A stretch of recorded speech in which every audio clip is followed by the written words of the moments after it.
the power of being nonchalant, the art of internal integration, the weight of the mask. Have you ever looked in the mirror and felt like you were looking at a stranger? Someone wearing a heavy, polished suit of armor that looks magnificent to the world, but is crushing the person inside. You've spent years wishing you were unshakable. You've dreamed of the day when a cold shoulder, a sharp critique, or a sudden betrayal wouldn't send your heart into a freefall. You pretend to be fine. You smile, you nod, and you perform strength. But at night when the lights go out, there is that silent ache, that hollow anguish that feels like it's slowly hollowing out your chest. You are tired. Not the kind of tired that sleep can fix, but a soul-deep exhaustion from trying to please a world that never seems satisfied. You want to rest. You want to drop the shield. But you're terrified that if you do, you'll shatter the truth about your wounds. Let me tell you something that requires a rare kind of courage to hear. Your armor isn't protecting you, it's isolating you. We think the world is the enemy. We blame the partner who left, the boss who yelled, or the friend who lied. But the truth is more brutal, and yet more liberating. None of these things have the power to break you unless they find an open wound already bleeding inside you. If a stranger calls you by the wrong name, it doesn't hurt. Why? Because you know it isn't true. But when someone calls you worthless or unlovable and it stings, it's because a part of you, a hidden wounded part, believes them. As Carl Jung, the great explorer of the human soul, once said, "I am not what happened to me, I am what I choose to become." Image suggestion. A person walking through a storm, but the rain is passing through them like they are made of light, not stone. The ghost in the machine. We like to think we are the masters of our own minds. We aren't.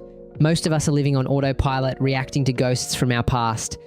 Jung warned us, until you make the unconscious conscious, it will direct your life and you will call it fate.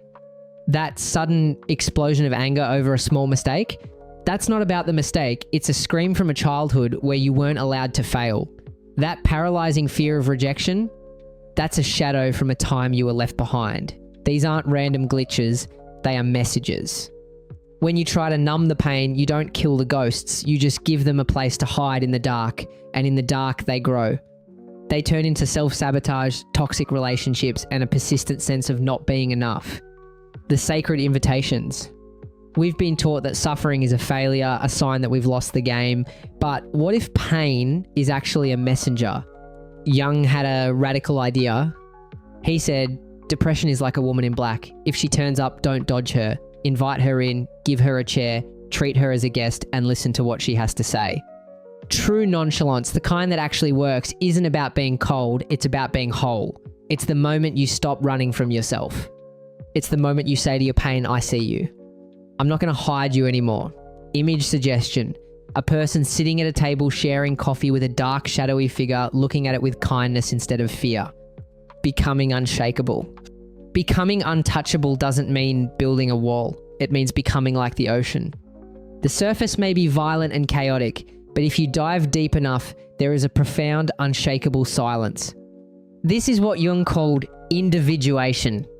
It's the process of tearing off the persona, the mask you wear to be liked, and integrating your shadow, the parts of you that you've been told are too much or not enough. When you finally embrace your own darkness, the world loses its power over you. Why? Because you no longer need the world to tell you who you are. You don't need to win every argument to feel smart. You don't need to be loved by everyone to feel worthy. You don't need to be perfect to be complete. True freedom is the ability to stand in the middle of the fire, feeling the heat, but knowing you are the gold that cannot be consumed. The final awakening. Awakening isn't a bolt of lightning, it's a quiet daily choice. It's the choice to stop blaming the wind for the way your boat is rocking and to finally take the helm. What you resist persists. What you accept transforms. If you've stayed with me this far, it's because your soul is tired of the performance. You are ready to stop surviving and start existing. Don't be afraid of the descent into your own heart. It's dark down there, yes. But that's where the stars are born.